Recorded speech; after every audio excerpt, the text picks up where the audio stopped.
Welcome back to the Blindsiders. I am Ben here with Brian Dillon talking about episode 7 of Survivor 49. We have the merge. We have something interesting happening.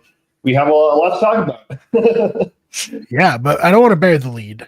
Dylan, you went to the Survivor Experience, the last week of the Survivor Experience at the bar owned by Shannon's parents. Mhm. Tell us about it, man. How was it? Yeah, yep. So I was there for I think a combined 4 hours last night because I sat down to dinner before. I guess to kind of go down the timeline of how that transpired. So I was sat down. You walk in the bar. I've never in the bar before. The bar's right near TD Garden in Boston. Bar's massive. It does have 4 floors. The first part you walk in is a sports bar. Celtics were playing that night, so there's a lot of Celtics fan. But you take immediately when you walk in, you see that there is a bunch of Survivor stuff. There's an elevator going up that has all Survivor stuff in it to the 3rd floor. You check in. We were sat down on the 4th floor, and I had the very unfortunate circumstance where I was put in a table. You can tell was a table that is not normally a table in that spot. Because you're surrounded by like the high top bar tables, and they sat me and my brother in this like little incredibly wobbly table, and like everybody's asses were just behind me, like as they waited in line, like bumping into my chair to do the challenge stuff. So I was a little upset at first because you had to pay $45 just to get the seat, and then you do actually when you sit down, you got a $10 ticket for food, which I thought was nice. And then you also get I think it was either $10 off or 10% off merch. So you do get something back in that $45. Plus, there was like a limited menu that you could pick from. I made the mistake, and this is not the place's fault at all. I don't even know ceviche. It's like a raw fish, like marinates and like lime juices and citrus, and that's like how it kind of gets its color. I'm on a big fish kick, so I figured I'd try it, kind of not really fully understanding what it was. So I was already in a bad mood. Could be good, but was it any good? I was not in the right state of mind for it to be good for me, but that was not the bar's fault. Right. Waiters were great. The vibes were great. A lot of Survivor fans. The TVs were showing. At first, I thought the TVs were going to be showing like a continuous loop of episodes. They're basically showing the challenges that the challenges that you would do. So it was the challenge where you hold the ball, you hold and balance it, and like it's on like the loop up top. Mm-hmm. To like balance it to hold it there, and then there's the other one they did. I think it was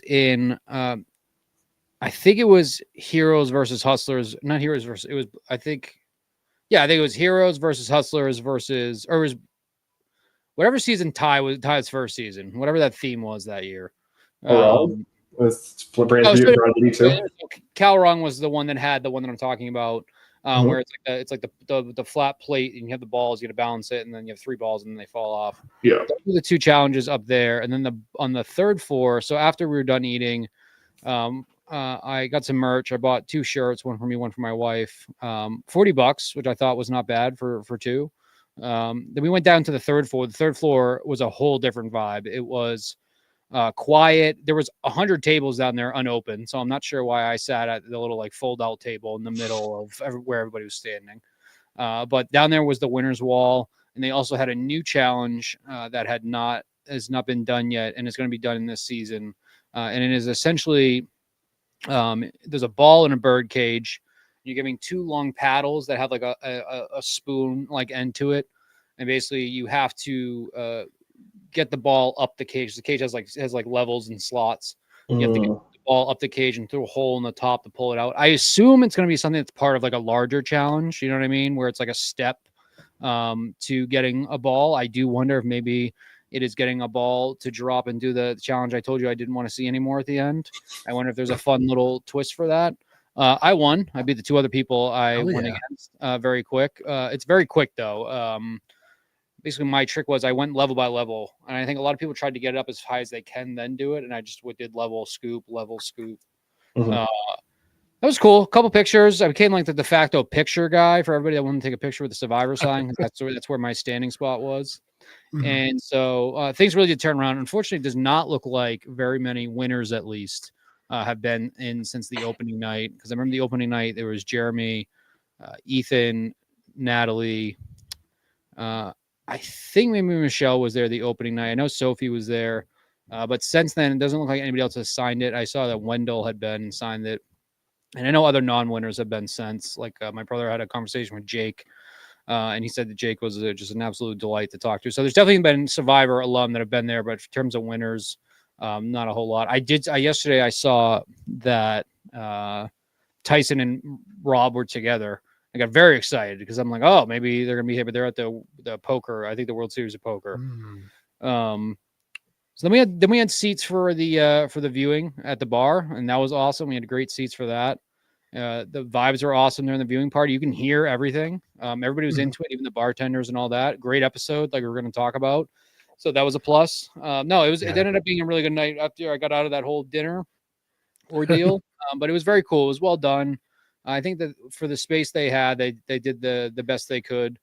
And I think it was a lot of fun. I wish I had gone the opening night, given I had the opportunity to see something like Natalie, who's Natalie and Jeremy are both my top 3 favorite players, so that would have been pretty cool. But now I'm very happy I did it. It just watch parties themselves was just very cool. I think I would definitely just do a watch party again.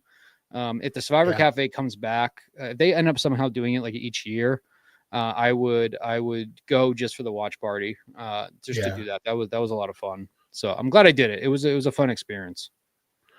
Yeah, watch parties are fun. Last one I went to with Ben, and we were the only 2 rooting for Gabby on David versus Goliath, while everyone else is trashing her. So we had a fun time. Like anytime something good happened with her, cheering and booing. I think Christian.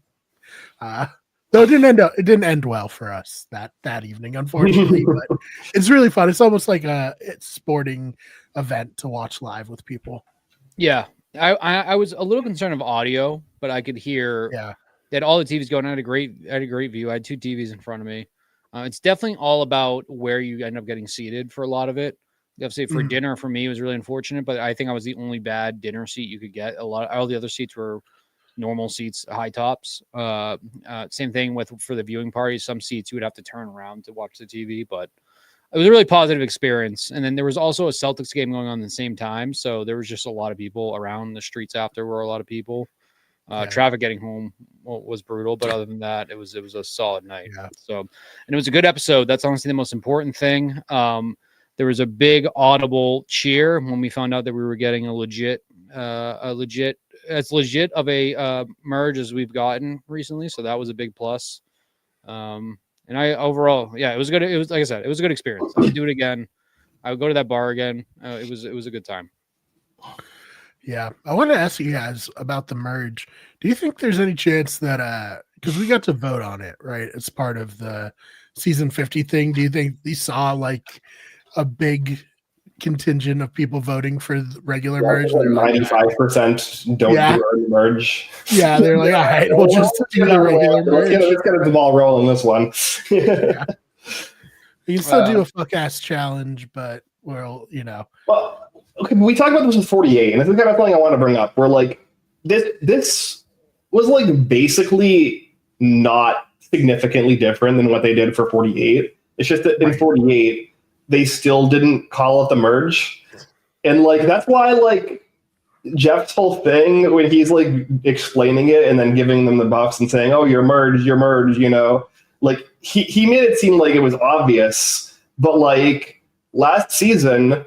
The game structure played out identically, but he just didn't call it the merge, and so like it's not obvious. Obviously, Jeff, to you, it's obvious to the rest of us, but you're acting like we're the ones like holding out and calling it the merge when it's been you.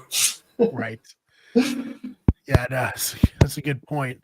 I think like the main thing from the challenge thing is that trio on Kelly are so awkward and like what, you're not even gonna go to the beach to like wait for people. I get they were like it's gonna be awkward because we voted Shannon out, but like it's not gonna be less awkward by sitting up in the camp. Do you think too much has been made of this whole like tribe versus tribe thing? Do you think that it's kind of like I'm all for a little bit more of rivalry with these seasons. I do think it's gotten a little bit. I don't. I guess I really don't know that necessarily what I'm trying to say, but yeah, I don't know. I think I don't know. I think I don't know. Sage and Joanne kind of saved the season from devolving into a tribe versus tribe thing. I think the game is super wide open for the rest of the merge, which I'm very excited about. And so thank them. I obviously wasn't here last week either, so I guess like quickly touching on the Shannon vote out. I think outside of my semi dislike for Sage, although I do think now my kind of hope is that now that Shannon is out of Sage's scope, that she is going to start playing the game, which I do feel like we saw a little bit in this episode. Do you feel like that was the proper move to go for Shannon last week? Given Shannon was overplayed, she played too hard at that time. She misunderstood her kind of her spot in the game. I mean, my gut says yes. I just don't. I necessarily. It's always that we're leaving the alliance we're in because we're on the bottom of this alliance, and then we're kind of going over to this other alliance where I think they're still kind of in the bottom, but it seems like that they know that they can leverage these people more than they could with Savannah and Rizzo and Nate and Sophie. So I'm like, I think it was a good move, but at the same time, I and it's also like the type of move that we were begging for players like Mitch, for example, to play. I saw that was something that some people have brought up of like, this is the type of move that Mitch needed to make, you know, in 4 or 5 different episodes last season. So I think it was a good move. And I think some say he's still waiting to make the move to this day.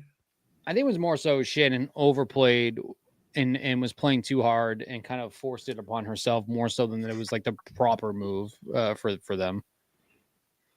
I mean, I'm always a big proponent of like, if you know you're on the bottom of an alliance, do whatever you can to not be, you know, do whatever you can to knock the tower down to see if you can get in a better position with when the pieces are reformed. So I was very cool with it. And I do think Shannon didn't do herself any favors by being like, maybe we vote off Jawan. You know, like, I think that they were both in a bad spot and now they are in a better spot. Will it pay off and like, are they going to win? I don't know, but like, at least they did something. Yeah, it's definitely like a go out swing kind of vibe, right? Where like the reason that people, you know, were so hard on Mitch, for example, is because like when you know you're in a losing position and you do nothing, you're guaranteeing that you lose. Whereas like if you're in a losing position and you do something, even if that something is imperfect, even if that something inevitably lands you also in a losing position, like you at least like you roll the dice in a situation where like keeping the dice in your hand is not going to get you anything. And that's kind of my feeling here. Like I think they're definitely in a better spot now than they would have been if they had just gotten really strong. Like I don't see them getting past 6th place if they had not made this move. And now they do have this bottoms up trio with Steven. Is Steven going to be more loyal to them than to like Christina and MC? I don't know, but like it's possible. And the fact that out now exists for them means that they're definitely in a better spot and they now have some win equity when they had none before. And in fairness, Steven never voted with his original alliance. Like he never got to like actually test it. These two actually came through for him. In the game. 100%. I think that's the opposite side of whether breaking from that alliance is the right or wrong moves, especially if you're in Steven's situation, if you're in a spot where, yes, you've been living on this beach with these other people and they have been quote unquote your tribe, but if you've never gone to tribal and you've never tested, and I forget if Sage said it last week or it was this week, of you don't really know where the lines are drawn until they're actually drawn. And so that really is kind of the first true indicator of if somebody's loyalty or not. And I know we talked about previously too of people being scared to be perceived as like liars or backstabbers in this game as much as they used to be. I think that's a really good point though. Of if I've never gone to tribal with you, I still don't know for sure if I'm truly with you or not. So that's not necessarily something I would hold against a player like Steven either. Steve, I think that trio of those three, of Jawan, Sage, and Steven, I actually think it is a really interesting kind of a B plot, or maybe even a C plot to the rest of this season of can they do what needs to be done to pull the trigger? Because maybe we're essentially seeing what is going to be this merge tribe splitting into three different factions, where I feel very confident now we have a very, very strong Sophie, Savannah, Rizzo, because they're going to have to be at this point. And then the three we just talked about, Sage, Steven, and Jawan, who kind of came together and proved that they were willing to work with each other and loyal to each other. And then we have the other three of MC, Christina, and Sophie. And I guess I really don't know where Sophie lies in all that, because obviously we saw Sophie last week thrown under the bus by Christina. It was nice to hear a little bit more of Sophie, that she is indeed there on the island and alive. So that was nice. And then Alex. Yeah, Alex would be the fourth. That to me at least seems like where naturally, if you're talking about lines, those are where the three factions would form at that point. And I still really, really like Ben's pick with Sophie. I still think that she is there, but she is still relevant to what is going on. I think we saw kind of the shark that is Savannah begin to come out this week too, which is great. And I think Rizzo. I immediately got a little bit nervous in the vote today or last night for Rizzo, but I think that Rizzo not playing his idol there was the right move. Obviously, we can get the tribe. I don't want to jump ahead, but I am liking where this season's going. I think we've gotten past that. We've shaken off the rust of 48 going into 49.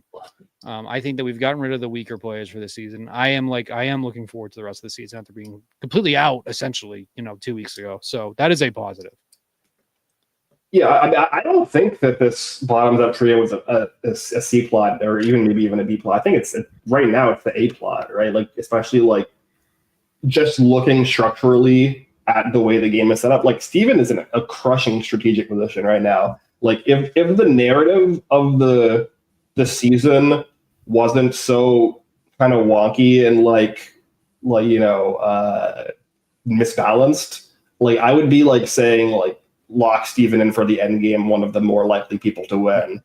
It's just that, like, I don't know, with the way that the storytelling in the season has gone, if any Hina can win, despite the fact that they came out on top here. Because even in this episode, the four Hinas were not given credit for flipping this vote at all. Like, all of the credit went to Sage and Jawan, and Sage in particular. Like, if I'm looking at that group of 7 right now, like, the only person from there that like feels like they have a potential winner story for me is Sage, which is bizarre because like this should be an unlosable position, and Steven is so like well positioned socially and strategically, but like the way that the story was told for this flip just kind of feels like it sold it in like the least impressive way possible, and it's like very perplexing. Like I that also obviously combined with what we know about 50, but like even like it's like 80-20 for me. Like the storytelling on this season has been very bizarre, and I'm kind of like curious how it plays out, because I don't really like understand how this mechanically works itself out in a way that makes sense. Yeah, we're gonna have to see. Like, I saw somebody on TikTok who's like, "Oh wow, like who's it gonna be, Savannah, Rizzo, or the only one who's not on 50?" And I was kind of like, clearly someone wasn't watching Millennials versus Gen X live, because that's what we thought about Michaela too. And then we all were like, "What the fuck?" Time. So it could be setting up for, a surprising blindside on either of them, maybe, but. They could go far. That was our assumption, was that they were going to go deep into the game, but they are in bad spot right now. I think we had talked about this previously, but did you know going into to that season that Zeke and Michaela were in the game changers? Yeah. Okay. Yeah, it wasn't like, I don't know how to put it, Ben and I have been very online in the Survivor community for years and years, so we know like when an all-star season is happening and who's going to be on it before. Yeah. So I mean, this is like pretty much any time there's a returning player season, it's like the second, filmed second basically. Like it's usually pretty well known who the returning player is going to be. Like Malcolm on Carabao One also was the same way. Like people right. went into Philippines knowing that Malcolm was on Carabao One. Yeah, it's crazy because we were like, it was Troyzan was on that cast, and then last second Malcolm came in and sniped him out. I also think too the reason I don't name that the A plot is the exact thing you brought up of the knowledge of 50, which is why like the spotlight is still on Rizzo and Savannah for me. To that point, like I said, I was legitimately a little slightly nervous for Rizzo. I thought that narratively, him going tonight, like I think he's shown enough where I would understand if he went last night why he would be on 50. I'm hoping obviously now it's adding more. It's more fuel to the fire for Rizgod in 50. But Savannah, I'm now locked in completely of even the Savannah versus Sage that we're kind of getting lined up to get. Then I think I more so, because I've been saying Sage, I think has come across very inauthentic to me.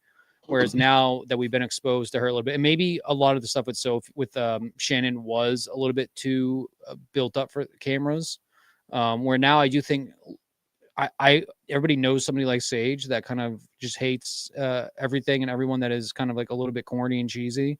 And at the same time, I think Sage versus Savannah, where you have somebody that is incredibly confident in themselves, and then someone that is, for lack of a better word, a hater in Sage. And I'm a living, breathing hater, so I'm not like saying that in a negative way. I think that's gonna be. I think that if that stays true, that could be a very, very fun matchup. I don't see a situation of them coming together to work together, so I kind of do hope that we do get that Sage versus Savannah matchup. Obviously, I think we all assume how that's gonna end when it happens, but I think it could be very entertaining. Yeah. Can I say something?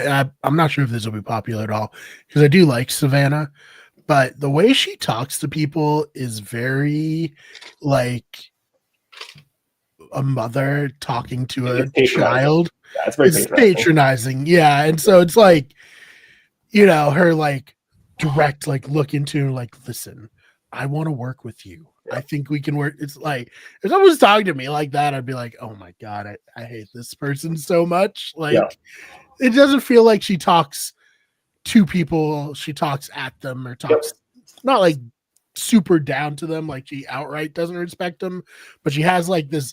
I don't know if someone told her like you need to make eye contact to like get it, but the way she does it, like not great. She's gonna tear up PTA meetings someday when she's over her mother, but like for her Survivor, not sure it's the best.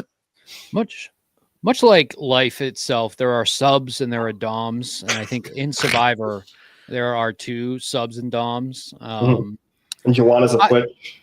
Yeah, right. I could see how people on the island would not like that if you are not, or if you're not either used to Savannah or you're not already working with her. I can see how that could be a big turnoff to working with her. But at the same time, I think a lot of when you need somebody to be in the driver's seat with a lot of this, you need somebody to be the person that is one. It's also gonna be good for your game too if you have someone like Savannah coming to you saying, "Hey, we're doing this, this, and this." And one thing, if it blows up in your face, you could say, "Hey, Savannah, this was on you."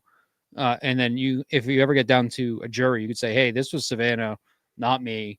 And then you obviously have to get into of why, like, well, then why didn't you do your own moves? But it would be not right for me to call out Sage and then to let Savannah slide for kind of just like being the opposite end of how she's interacting with people. I maybe it just continues to build up that rivalry or like kind of the because eventually we're talking about factions. We're gonna have a one faction versus the other when we get down to towards the end of this game. I think that's been pretty clear. Kind of like you talk about narrative of the build up to what we're getting. I just assume Savannah's side is going to be the dominant side in the end. I don't know. I guess I'd be curious of if it's brought up more, because like I don't think we've heard anybody like Rizzo. We obviously know that Savannah and Jawan don't love each other, especially Savannah doesn't love Jawan. It seemed like Nate and Savannah got along really well, and Nate was also somebody else that I feel like was very he wanted to be in control of the conversation, things like that. Which I am sad to see Nate go. I thought he was a great player, but yeah. I don't really know where I'm going with the rest of this. I think it's like awkward because like they had kind of in their minds like been like, oh, if we go to tribal council, these two are out. But now they like are necessary for them to continue going. Mhm. And Savannah had like a confessional where she almost was like, I didn't really think much about them, but now I see their value Mhm. to me, you know, like it's like, all right, Savannah, like I don't know. It just came off kind of like she's not wanting to work with them for them. It's just like, well, it would be better for me if they worked with me. So I want to work with them. You know? Yeah. And I appreciate Sage talking that and then calling it out in her confessional. Like I love both Sage and Savannah for very different reasons. I think they're probably two of my favorite people on the season. I am excited to see how this kind of plays out. And it is definitely like Savannah does have kind of this like very like she has like a sociopathic vibe to her, but like it's very obvious. Like it's very unsubtle. And so like it's very easy to see through that she's like being insincere and she's like basically just like lying directly to your face to try to manipulate you. Which is like very interesting. So it's not like a common archetype on Survivor. Somebody who's just like that, like flagrantly like deceptive, but like also very see-through in their deception. And you know, like we just got somebody on, you know, Big Brother who was similar to this, but you know, it historically does not turn out very well for jury votes. We'll say that. We'll see if I will say yeah. he had a fun aspect of also being like a self-pitying kind of loser while also being like incredibly self-serving psychopath. So yeah. Yeah, that was great casting. So hopefully she can turn into as good as a character as Vince was on Big Brother. Yeah, I think it's a great cast. I think it's great casting. I think it makes really compelling TV. And I do wonder, like you basically have to play flawlessly to the point where like people can't deny that you like got them, even though you should have seen through them. Like there's like, I don't know. I think it's going to be very difficult for somebody playing the way Savannah is to like actually win a jury vote, even if she plays like she turns around her game and anything like that, just simply by the way that she kind of has interacted with people. But we'll see. It's very entertaining. So I guess where did Nate go wrong in all of this? What's your feelings on that? I mean, he's like the Edgardo, right? Like he's just like, you know, right. That's the reason he got voted out, is because he, you know, when there's advantages and idols in the ether, and there's like a move being made, like a play being made on your alliance, and you're the one who has the least connections, like the least obvious connections, and are the least likely to have an idol or an advantage, you often just kind of become the default like safe vote. Yep. I was gonna say, I don't think he did anything wrong. I think two things went wrong. I would have used the knowledge is power advantage here. Me personally, I don't know why that wasn't used, especially when you know where the two idols are at that point. Yeah. Seemed like the proper thing to do. You know, if I'm building up Sophie, I'm curious to see what the rationale behind not using it in the end there was. I less so put it on Riz God for not playing his idol, because he would have played it on himself. So I think, but when it comes to Nate, I mean, in the end, obviously the right vote, if you're kind of taking all the knowledge, including meta, would have been Savannah. I'm a little surprised there wasn't more of a push for Savannah. So I think to Ben's point, I think Nate was just he was cannon fodder that was necessary. I'm surprised there wasn't more of a push for Savannah. I'm surprised they didn't. Maybe because they know he had a idol that they didn't go for Rizzo.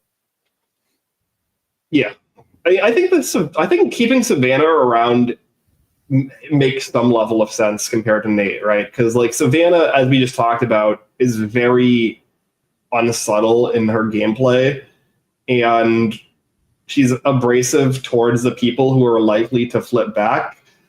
Like Sage very clearly doesn't like her. She has beef with Jawan, even if it's like one-sided or kind of like this kind of weird beef. She just had this confrontation with MC over the Beware advantage, which was like ridiculous. Like they're just like, I think if we're talking about who could potentially flip this structure back on its head, it seems on its face to be unlikely to be Savannah, given the number of people that seem put off by her right now.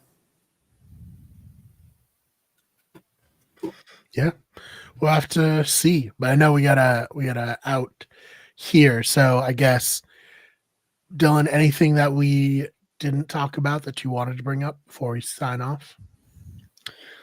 No, I think really the point I wanted to touch on was the playing or not playing of the knowledge is power. Because even as I'm sitting here like thinking about it now, it's like we also talk about people making moves too early. But it's so rare when you're in a situation where you know where most likely the only two idols are at the moment. I forget, did people know? Nobody knew that she had the knowledge is power, right? Only she knows. Right, yeah. I don't know, because obviously, especially if you didn't think that you were going home, and I guess they didn't really. That's part of why the props need to go to Jawan and Sage, regardless of if I think they should have gotten Savannah. This was a good move for them in the sense it was a blind. I don't think that for whatever. Like I'm trying to play back the episode in my head. I don't really remember how locked that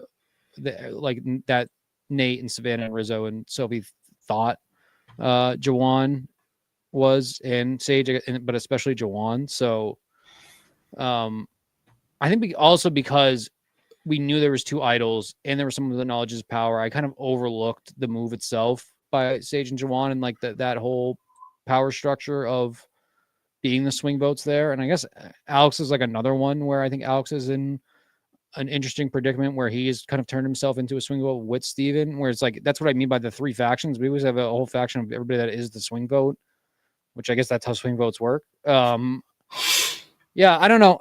I am genuinely really excited for the rest of the season. I think that they have now built up a really strong post merge. And I know that I think Jeff in an interview said that like the season progressed and got better as it went. I just didn't really pay any mind to it because obviously like he's the person that would need to build up this season. But it does feel like it's going that way. So I am very excited, which is a far cry from where I was 2-3 weeks ago, where I was ready to just not watch the rest of this season. So that is good. I do think that we need to continue for Survivor to stay out of their own way and just let people play. And it's good for like Sage and Jawan making those moves because now we don't have the frustration that we had with like Mitch last season of or people like Mitch too in the position they're in, not making moves when they should have. So that is a positive. And I think that and I think the editing in this episode was great too. That very unfortunate cut to Christina breaking the hammock was very, very funny. Survivor Cafe got a good laugh out of that.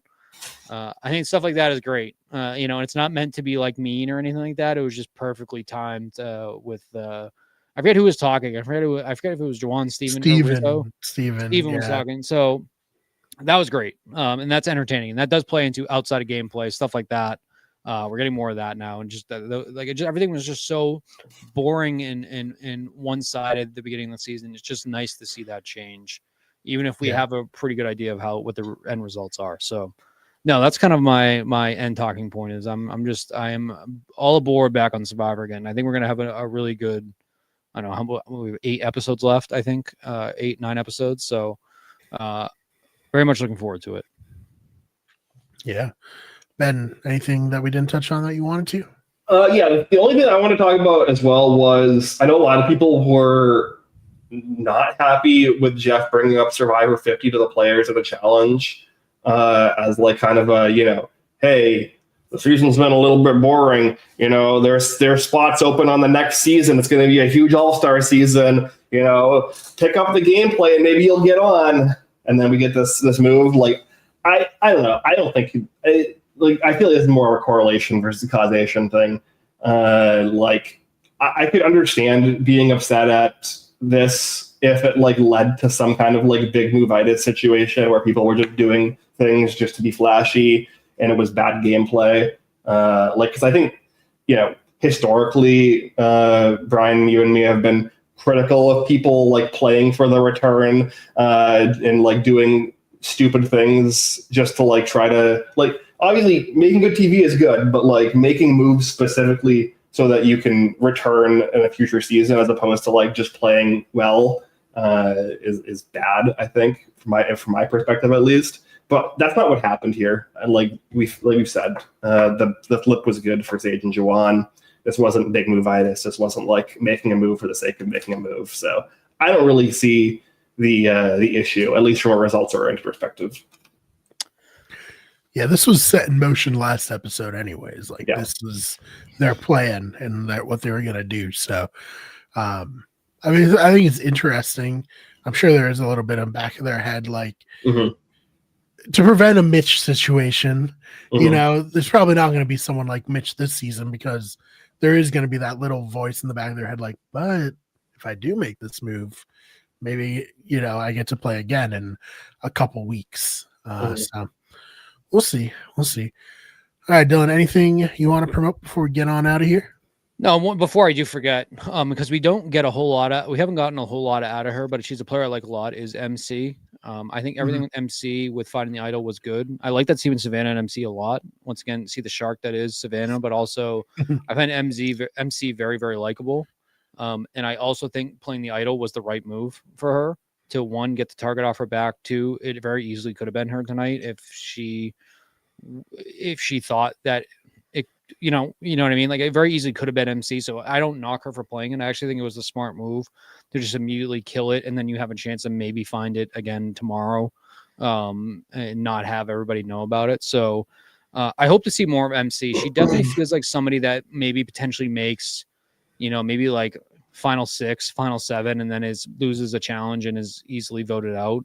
But I hope to see a little bit more from her and more of a strategic side to her as well. Because I find MC very, very likable, and it's a player I want to see more out of. So props MC. I think that was the right move to play it. It was smart. You get it out of there, you get it off your back, and you can easily go out and find another one tomorrow. So yeah. Do you think, I know that like the established reason for having the idols look like shit now is because they want to like make them as possible, like people think that they're fake, or like have it be easier for people to make fake idols. But like, I think also like if they're not so nice, less people will want to keep them and take them home as souvenirs. Like, because these idols fucking suck, dude. They look like, I don't know, a summer camp activity versus the bees on a string. Yeah, horrible. That's my big beef. That's what I wanted to talk about this episode, was how shitty the idols look now. Yeah, I think it plays into just give us normal idols. Just let people find idols normal, and just let them put them normally. Like, we don't need to go through all these loops. And like, I don't mind the occasional, like, here's a janitor's keychain that has 1 million keys on it. Like, that's fine. But like, for every single idol, for it to have to be all these hoops you have to jump through, like, go back to hiding. If you're gonna do this, put it on like an exile island where there's no other content, other than watching people do a scavenger hunt for idols, or hang out in the sugar shack if you're sugar and you found the idol the first time you went. I find it very, if you're not having idols found straight up and they're not lesser known to people, it kills a lot of their intrigue.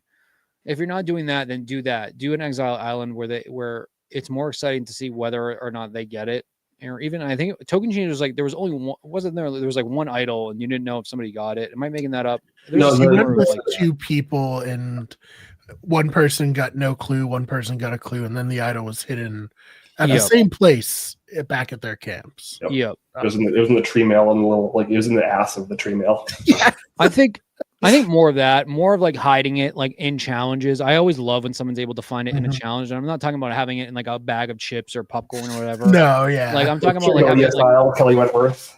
like Yeah, on that the was bow cool. of the boat, like underneath seats on challenges. I want Yeah. more of that. That is Even so- Troyzan finding his on Game Changers, that was pretty Mhm. exciting. and it's more entertaining. I think it's just so exhausted of having them like do these silly little riddles to find it, and it exposes them more to being caught, and it takes away the strategic advantage of having the idol, which I don't like, and that's with the knowledge is power and all that stuff out there.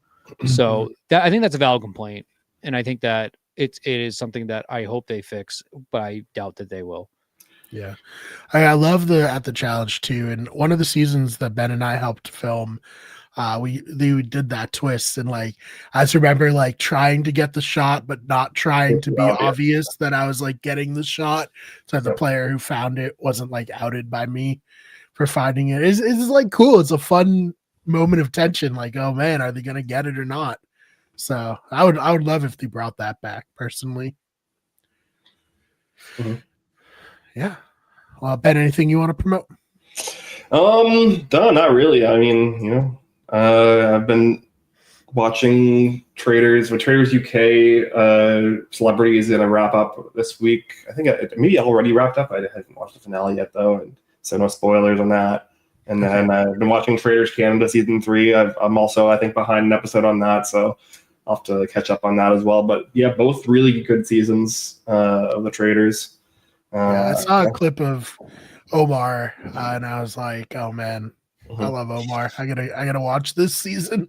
Yeah, I mean, I'm like Kevin Jacobs is my favorite player in reality TV history. Right. Just like, yeah, and the TV Canton is one of my favorite seasons of reality TV ever, and like he's so good. He's like even through like 2 or 3 episodes, whatever it is, like he's already so good.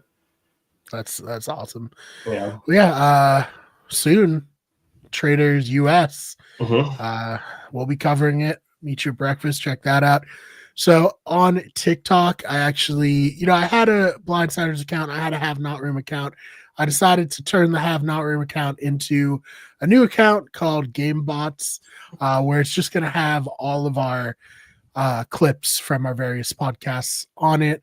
I think that's a good way to keep it active during the off season of Big Brother, and similar for me. I don't need 7 TikTok accounts. 6 is fine.